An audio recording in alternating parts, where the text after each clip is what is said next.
Kristus. Karena begitu besar kasih-Nya, kita dapat berkumpul di gereja ini. Mari ikhlaskan hati dan pikiran, sambut Roh Kudus di dalam diri kita masing-masing untuk beribadah, bersyukur dan memuji namanya di minggu 11 setelah Trinitatis ini. Di dalam nama Tuhan Yesus Kristus, jiwa dan ragaku sudah siap untuk beribadah dan bersukacita. Amin. Di dalam nama Allah Bapa dan Anaknya Tuhan Yesus Kristus dan nama Roh Kudus yang menciptakan langit dan bumi, kasih karunia dan damai sejahtera yang menyertai kita sekalian. Amin. Marilah kita sama-sama berdoa. Ya Yesus Kristus Tuhan kami, hadapkanlah wajah-Mu, berilah kasih karunia dan kehidupan kepada kami. Amin. Amin.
ayat 2a ditambah ayat 29 hingga ayat 32. Mari Bapak Ibu bacakan dalam hati. Kami akan membacakan dari depan. Sisa Israel. Maka aku bertanya, adakah Allah mungkin telah menolak umatnya? Sekali-kali tidak, karena aku sendiri pun orang Israel, dari keturunan Abraham, dari suku Benjamin. Allah tidak menolak umatnya yang dipilihnya, sebab Allah tidak menyesali kasih karunia dan panggilannya. Sebab sama seperti kamu dahulu tidak taat kepada Allah, tetapi sekarang beroleh kemurahan oleh ketidaktaatan mereka, demikian juga mereka sekarang tidak taat, supaya oleh kemurahan yang telah kamu peroleh, mereka juga akan beroleh kemurahan. Sebab Allah telah mengurung semua orang dalam ketidaktaatan, supaya Ia dapat menunjukkan kemurahannya atas mereka semua. Demikian firman Tuhan. Kita nyanyikan firman-Mu menjadi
ke-78 di berbagai tempat, karena kondisinya merupakan sukacita di negara kita.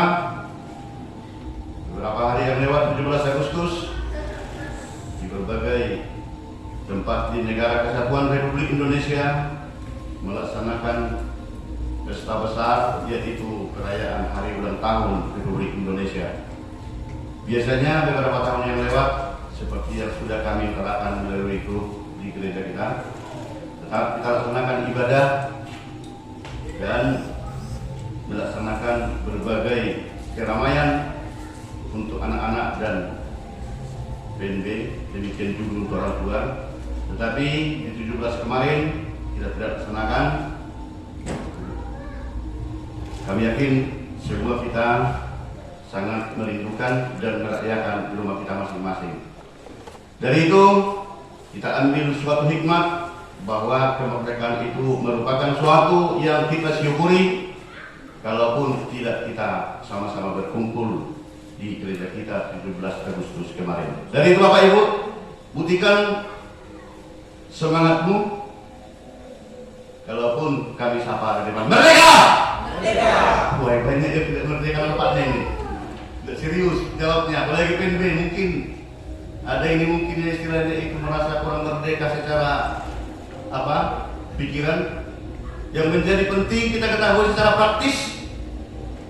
praktis bahwa itu adalah anugerah Allah, sehingga kita bisa, kalaupun di rumah, kalaupun bersama dengan anak-anak sekolah, kalaupun di tempat kita masing-masing bekerja merayakan kebebasan, itu merupakan anugerah dari Allah bahwa kita bisa terbelenggu dari penjajah. Kalaupun ada yang istilahnya itu yang merasa kurang betul-betul bahagia di dalam hal-hal pemikiran tersendiri, mungkin seperti saya kurang merdeka karena dikuasai oleh kemiskinan, yaitu di bidang itu. Tetapi sekali lagi kami sapa, semangat kita membuktikan bahwa kita merdeka. Merdeka! Merdeka! Terima kasih. Ada sering tertulis namanya itu Saveti. Saveti Match. Apa artinya? Kira-kira ini kami tantang dulu pimpin. Apa arti Saveti? Keamanan. Saveti Match. Apa artinya? Keamanan. Hah? Keamanan. Tidak kedengaran? Keamanan. Keselamatan. Apa? Itu jadi bilang atau gimana? Keselamatan. Safety kan? Safety. Ya. Keselamatan. Keselamatan. Bapak Ibu yang dikasihi oleh Tuhan, Safety. kalau membacanya dikatakan itu safety match, safety.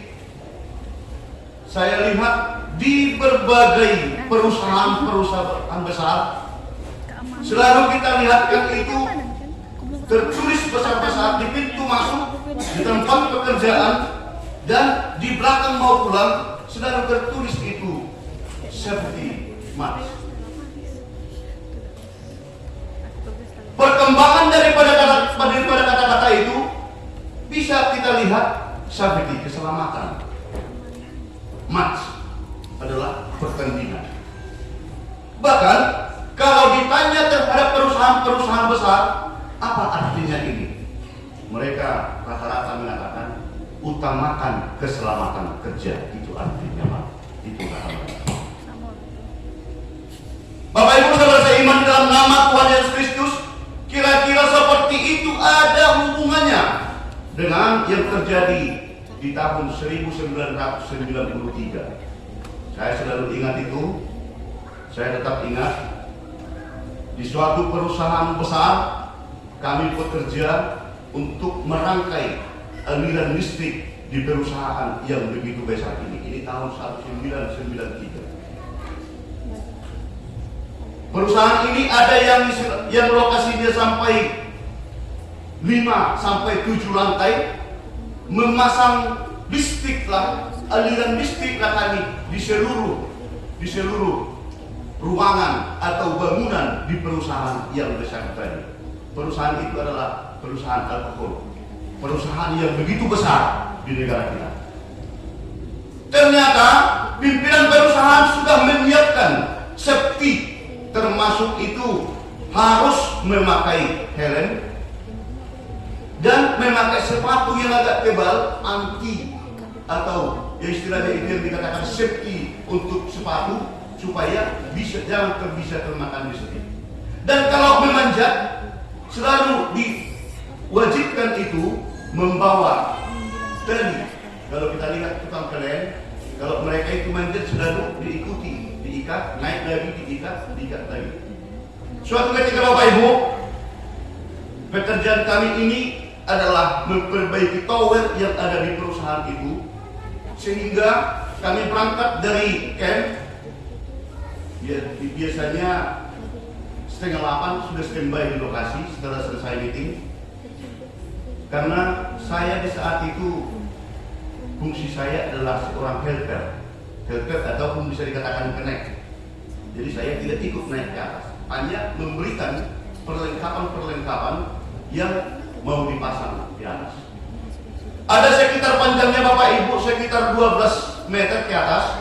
Tower yang dipanjangin tadi memasang aliran di tower yang di atas itu tadi supaya bisa didistribusikan ke seluruh perusahaan yang begitu besar ini tadi. Apa yang terjadi?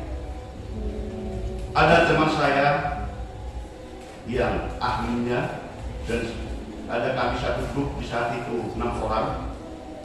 Jadi saya termasuk helper atau connect di bawah. Sebenarnya mereka yang naik ke atas adalah berganti-gantian, ada 2 orang. Begitu naik, saya memang sudah bilang dan sudah saya sampaikan, itu tolong diikatlah. Helm yang dipakai ini diwajibkan, itu memang harus diikat ke bawah. Nah, kalau saya ini memang orangnya ada apa-apa, aman baiklah. Nah, terus yang kedua, dibawa kok memang ikatannya ini, dibawa kok ikatan itu tadi seperti yang dipakai oleh kalian. Kalau bekerja dia harus menyambung rangkaian daripada aliran listrik itu tadi, supaya disambungkan ke tower yang sudah berdiri tadi. Dibawa ke atas, tapi tidak dipakai. Dan yang kedua, helm yang dipakai ini pun tidak diikatkan, cuma dipakai seperti ini. Apa yang terjadi? Bapak Ibu, tanpa disadari, tanpa diharapkan, ternyata sesudah 1,5 jam bekerja di atas, kelengkapan sudah kami kontrol dari bawah untuk dipasang di atas. Serombongan burung laut terbang karena proyek ini tidak jauh dari lautan bebas. Terbang serombongan burung dan ada yang sampai kena ke kepalanya karena ini sudah tergolong tinggi, 12 meter ke atas. 12 meter. Mungkin beliau ini, teman saya ini tersentak karena tous gitu langsung kena ke helmnya karena tidak diikat sehingga pertama helm terjatuh dan dia pun rada betul-betul hilang kontrol dan dia pun pas duduk mengikat itu tadi, mengelas di atas itu tadi, sambungan-sambungan listrik itu tadi terjatuh ke bawah dan di bawah pun banyak besi-besi. Apa yang terjadi Bapak Ibu? Di saat itu kami betul-betul sangat galau, sangat stres melihat karena tangan daripada teman ini patah mata dan kakinya pun patah, serta sesudah sampai di rumah sakit dilaksanakan ronsen, dia bisa dikatakan geger otak. Dari situasi yang terjadi, kisah yang terjadi tahun 1993, kami pun ada menjadi bentuk permasalahan. Bentuk permasalahan karena sebahagian menyalahkan kami. Kenapa tidak kamu bilang supaya safety-nya tetap dipakai? Kenapa tidak kamu bilang dari bawah supaya helmnya diikat?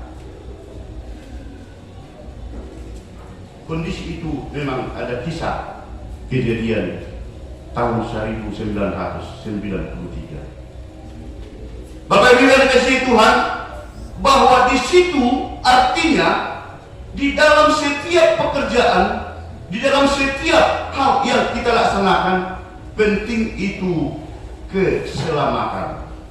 Penting itu keselamatan. Mengapa dia celaka? Karena serombongan burung laut yang terbang, andaikan beliau mengikatkan helmnya tadi paling-paling ditumbur, kalaupun dia tersonggok atau terkejut, dia tidak langsung jatuh ke bawah karena diikat tadinya itu badannya ke besi tempat dia bekerja di 12 meter di atas. Itu merupakan suatu hal yang sangat-sangat memprihatinkan bahwa dalam hidup ini penting keselamatan. Maka sering dikatakan itu keselamatan itu identik dengan kebahagiaan. Maka sering kita dengarkan itu kalau di zaman-zaman sekarang, di zaman digital, OTW ke Siantar, OTW ke Muara Bungo, OTW ke Banyulincir, kira-kira seperti itu. Banyak. Langsung ada yang membaca selamat sampai di tujuan, ya Bu. selamat sampai di tujuan dia Pak. Kira-kira seperti itu. Bahkan ada lagi yang sering kita dengarkan, selamat ulang tahun seperti tadi pagi. Selamat berbahagia. Selamat dapat momongan. Selamat atas peresmian perusahaan. Banyak kata-kata selamat yang terjadi di saat dulu dan di zaman sekarang. Mengapa itu kami bicarakan atau kami ceritakan Bapak Ibu? Terkait bahwa tema ibadah kita saat ini adalah bangsa-bangsa bersyukur atas kemurahan Allah, atau saluhut bangsa maka mulia tehon asi niroha nidebaha. Apa hubungannya? Dan mengapa jadi itu menjadi suatu cerita atau ilustrasi dengan bahasa atau kata-kata selamat? Bapak Ibu yang dikasihi Tuhan, ini berlatar belakang kata-kata atau khutbah yang sudah kita bacakan tadi merupakan suatu kondisi yang dialami oleh orang Kristen Yahudi dengan non-Yahudi. Mereka saling menyalahkan. Yang Kristen Yahudi menganggap paling benar, dan Kristen non-Yahudi menganggap bahwa mereka lah yang benar. Bagaimana tak mereka saling itu mengatakan kamilah yang benar? Kenapa Kristen non-Yahudi mengatakan seperti itu? Karena kamu telah menolak Yesus. Kamu telah mempersalibkan Yesus. Tak mungkin lagi kamu diterima oleh Allah. Nunggalilai kamu baru tak kau saja susi. Dia tikos pehamu. Nagabe si Iwton dewata. Itu kata daripada Kristen non-Yahudi. Sementara Kristen Yahudi mengatakan, kami ini adalah bangsa pilihan, bahwa kamu tidak apa-apanya di dalam mendapatkan keselamatan dari Tuhan.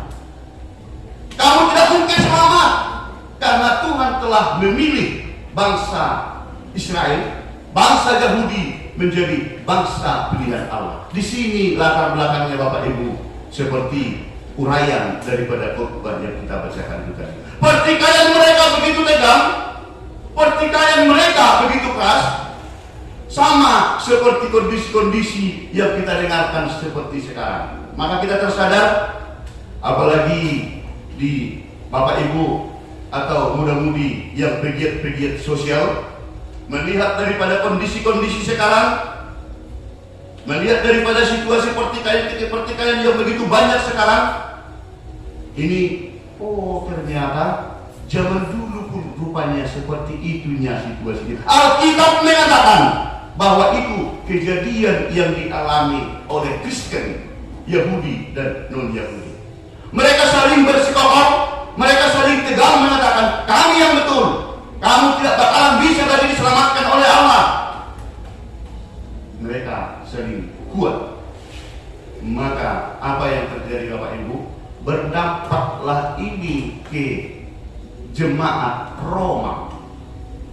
Dari situlah Paulus, kondisi yang mereka yang bertikai itulah, maka Paulus membuatkan surat dari penjara dan dikirimkanlah ke jemaat Roma.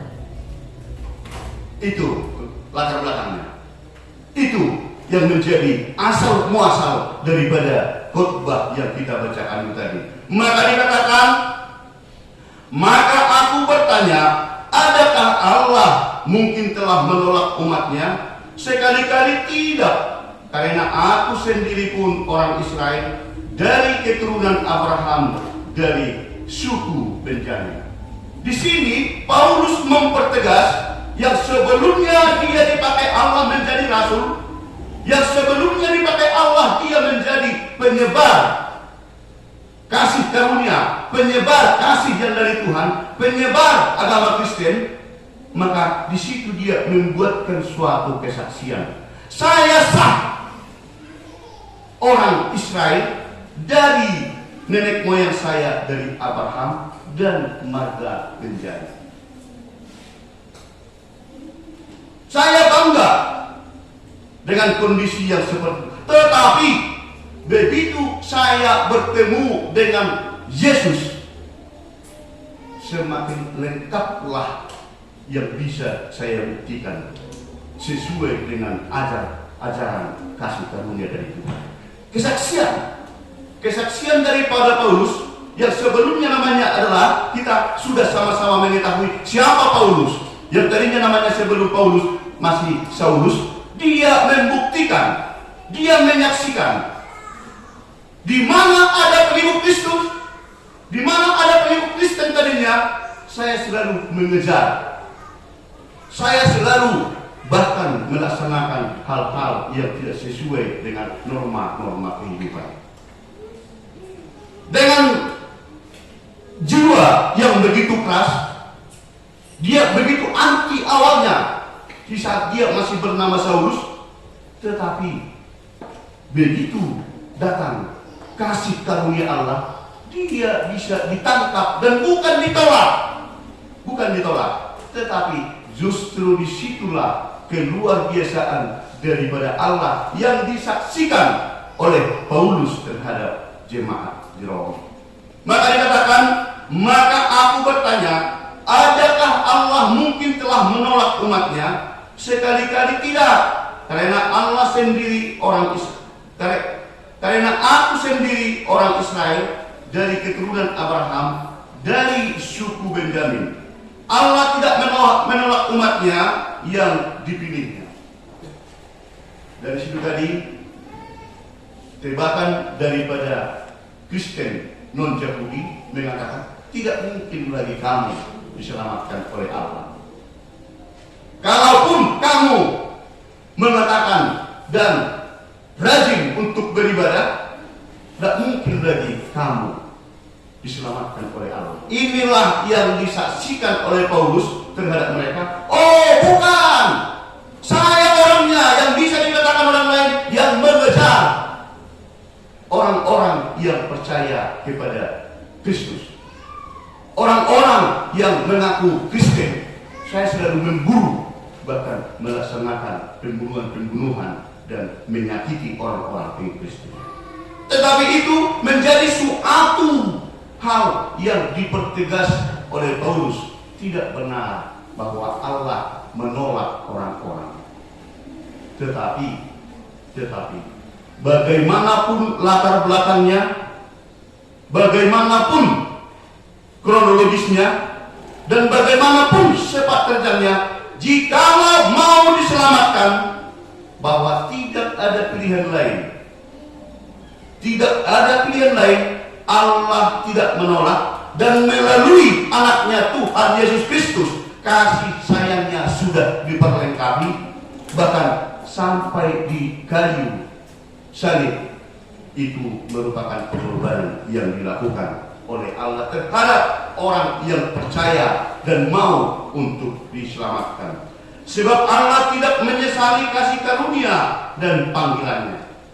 Artinya, analisa sebagian jemaat yang non-Yahudi, tidak mungkin kalaupun kamu bangsa pilihan, tetapi karena kamu sudah mencederai, kamu telah menyakiti, kamu sudah mensalibkan Yesus, tidak mungkin lagi kamu diselamatkan. Itu diperjelas oleh Paulus melalui suratnya. Sebab sama seperti kamu dahulu tidak taat kepada Allah, tetapi sekarang beroleh kemurahan oleh ketidaktaatan mereka. Demikian juga mereka sekarang tidak taat, supaya oleh kemurahan yang telah kamu peroleh, mereka juga akan beroleh kemurahan. Supaya jangan lagi debat, jangan lagi begitu keras untuk mengatakan tidak mungkin yang sangat diselamatkan, kami yang harus diselamatkan. Tetapi semuanya Allah tidak pernah menyesali kasih karunia yang telah diberikan terhadap siapapun yang dipilih.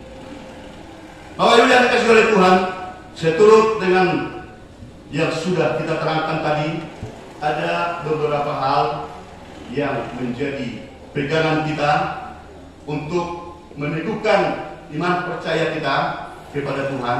Yang pertama sekali, semua yang terjadi adalah atas kemurahan Tuhan, bukan karena kehebatan kita. Semua yang terjadi adalah atas kemurahan Tuhan, bukan karena kehebatan kita. Artinya, dengan perkembangan zaman, dengan situasi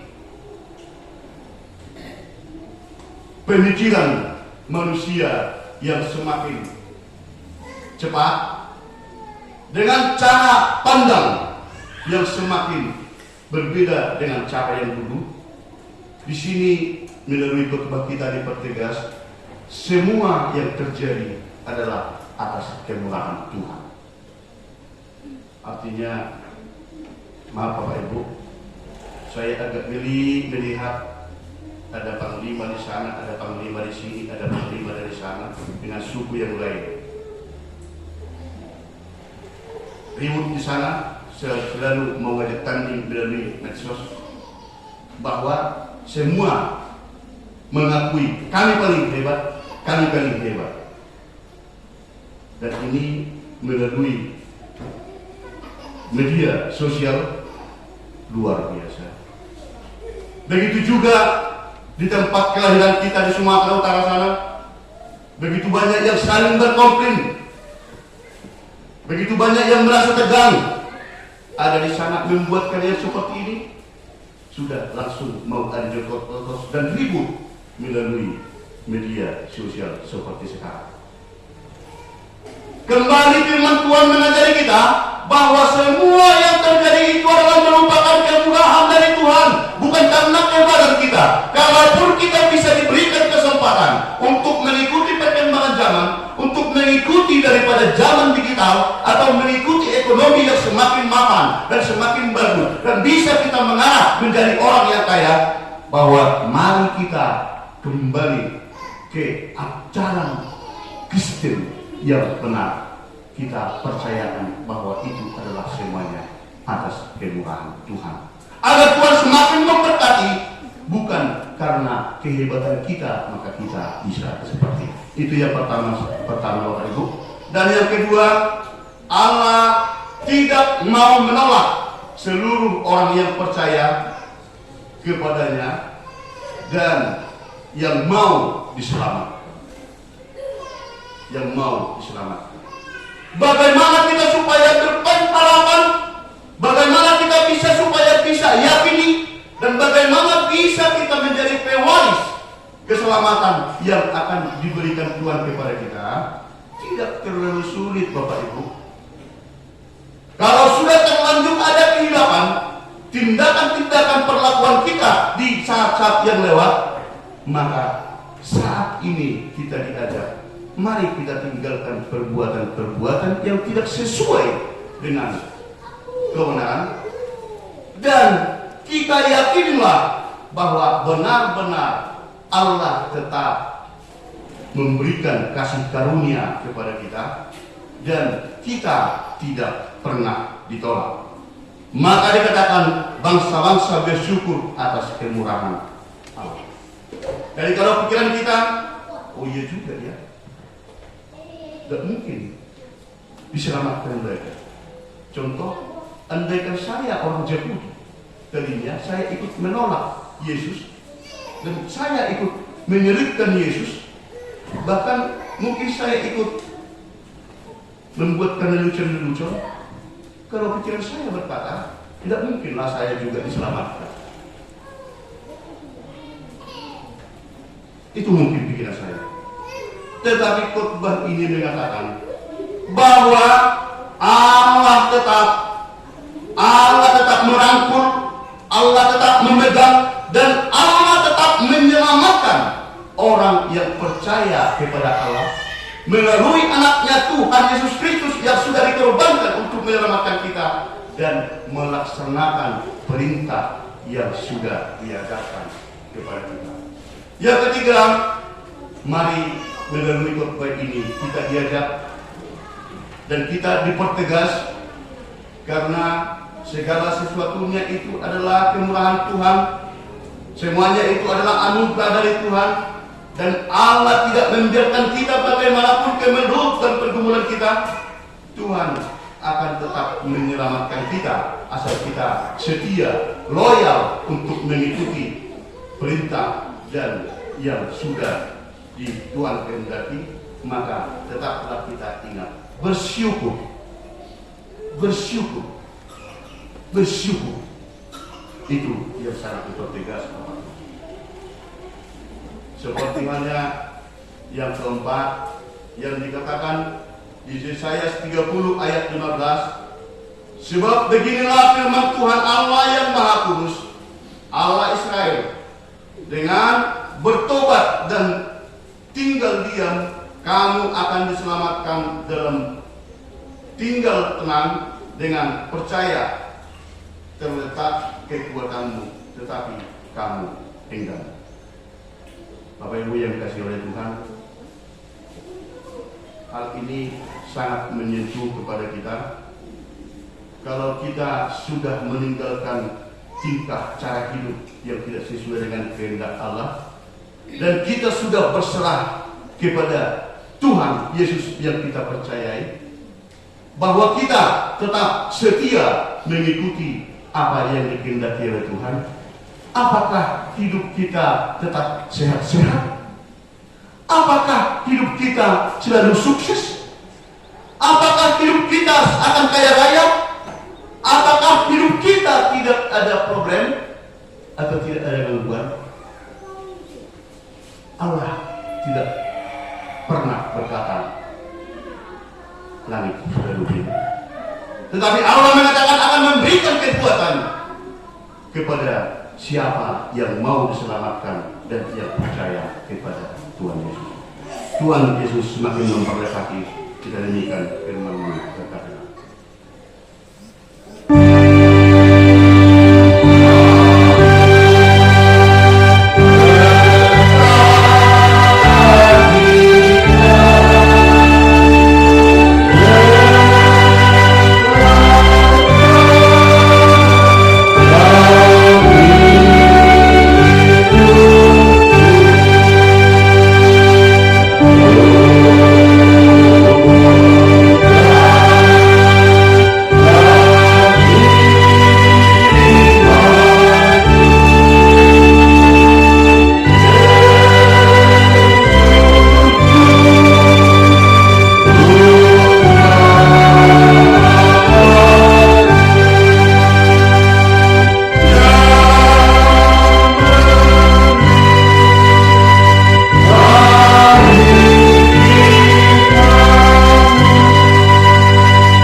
Selanjutnya mari kita perhatikan tata ibadah kita di nomor 045-PJ.HKIP-RC angka 08 2023. Ibadah kita Minggu 20 Agustus 2023 bertema bangsa-bangsa bersyukur atas kemurahan Allah manang saluhut bangsa makabalateno asini rohani di Batak. Selanjutnya, mari kita perhatikan di jadwal ibadah kategorian dan latihan kor, vokal di gereja dan evangelisasi Manak Pertaniangan sudah tercantum di situ sesuai dengan yang kita jalankan sampai saat ini. Statistik kehadiran jemaat juga pada ibadah minggu lalu sama anak sekolah minggu sudah tertera di situ. Titik pada pengumuman yang pertama, ibadah minggu dengan mengucap syukur kepada Tuhan dihimbau kepada semua agar semakin rajin beribadah di gereja serta mengikuti ibadah. Masuk pukul 10.30 WIB dilayani pimpinan dan unsur pimpinan majelis jemaat HKI Penerangan. Sarana dan prasarana pelayanan HKI Penerangan. Pimpinan majelis jemaat HKI Penerangan menyampaikan terima kasih banyak kepada seluruh jemaat dan simpatisan yang tetap setia beribadah di gereja ini, yang dapat berbagi kasih menyampaikan persembahan bulanan dan ucapan syukur kepada Tuhan melalui HKI Penerangan. Doa kita, Tuhan semakin memberkati kita semua dan Tuhan menambahkan rezeki keluarga kita. Surat masuk Komisi Perempuan atau Persekutuan Gereja-Gereja di Indonesia Koper PGWI wilayah Jambi 9 Agustus 2023 nomor 11/2023 perihal undangan ibadah kepada yang terhormat Ibu Gembala atau Ketua Wanita di Gereja HKI Penerangan. Salam dan salam kasih Tuhan kita Yesus Kristus.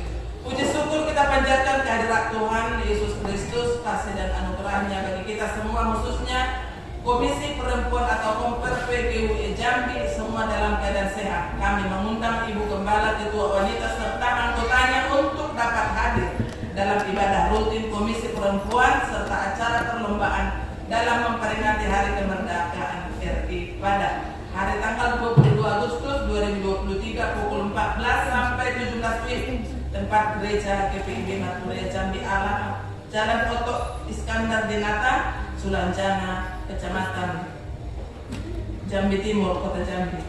Demikian undangan ini kami sampaikan atas perhatian dan kehadirannya. Kami ucapkan terima kasih. Tuhan Yesus memberkati kita semua. Salam.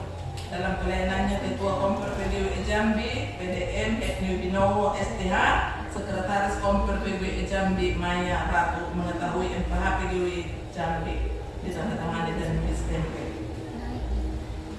Selanjutnya ibadah Minggu tanggal 27 Agustus 2023 kita akan laksanakan ibadah bahasa Tuhan. Renungan harian sudah tercantum di situ. Di laporan keuangan tertulis di Mazmur 65 ayat 2, bagimulah puji-pujian di Sion, ya Allah, dan kepadamulah orang membayar pajak. Pemasukan di dalam satu minggu sudah tertera di situ serta pengeluaran mingguan kita. Ada tambahan tadi disampaikan keluarga Amang, Hapandiangan Inang Buruan Garita mengucap syukur atas penyertaan Tuhan di dalam kegiatan atau pekerjaan keluarga. Mereka menyampaikan ucapan syukur kepada Tuhan melalui gereja sebesar Rp300.000. Terima kasih buat keluarga, semakin diberkati. Apapun keinginan keluarga seturut dengan kehendak Tuhan, Tuhan akan memberkatinya. Jadi untuk pembukuannya, keuangan kita hari Minggu akan kami bukukan. Saldo kas kita sudah tertera di situ hingga 18 Agustus 2023. Saldo kas kita Rp19.380.700 dan kas pembangunan juga Rp12.818.500. Di Mazmur 28 ayat 7 tertulis, Tuhan adalah kekuatanku dan perisaiku, kepadanya lah hatiku percaya, aku tertolong, sebab itu beria hatiku, dan dengan nyanyianku aku bersyukur kepadanya. Sekianlah untuk warta jemaat kita hari ini. Kami beritahukan kepada kita anggota PPR yang bisa mengikuti untuk hari Selasa. Sudah di-list di situ kemarin daftarkan, lebih kita dari 5 orang, boleh 6 orang yang bisa ya. Memang ini jam kerja, situasi yang punya anak kecil agak repot, tapi untuk menampakkan bahwa HKI penerangan masih dianggap terbukti mereka masih surat dikirim kepada kita. Jadi kita masih bersyukur untuk kesempatan yang Tuhan berikan kepada kita. Akhir kata, pimpinan jemaat, para lalu beserta majelis jemaat HKI penerangan mengucapkan selamat mengikuti ibadah dan memanfaatkannya, serta selamat ulang tahun bagi yang merayakannya seminggu yang lewat. Tuhan Yesus memberkati kita semua. Salam. Mari kita bersatu dan berdoa. Kami mengucapkan persembahan.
Terimalah ini menjadi persembahan yang harum di hadapan-Mu.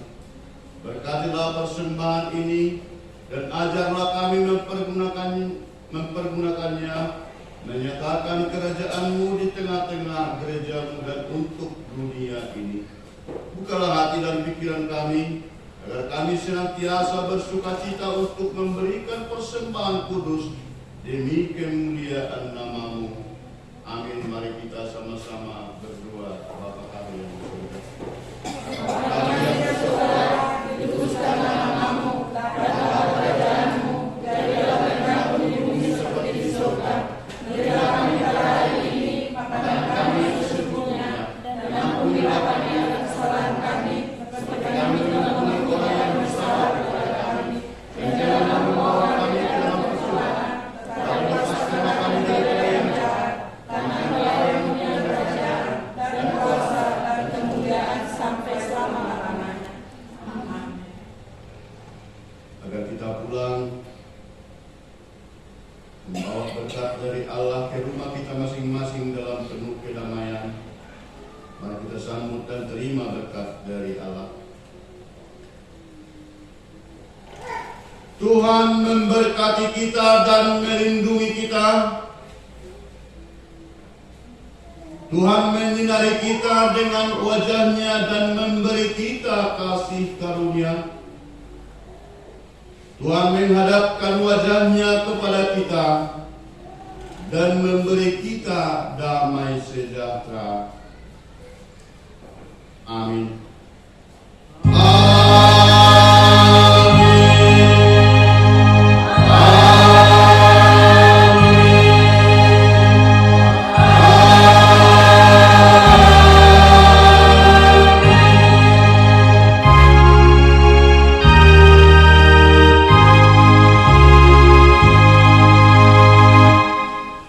Selamat hari Minggu.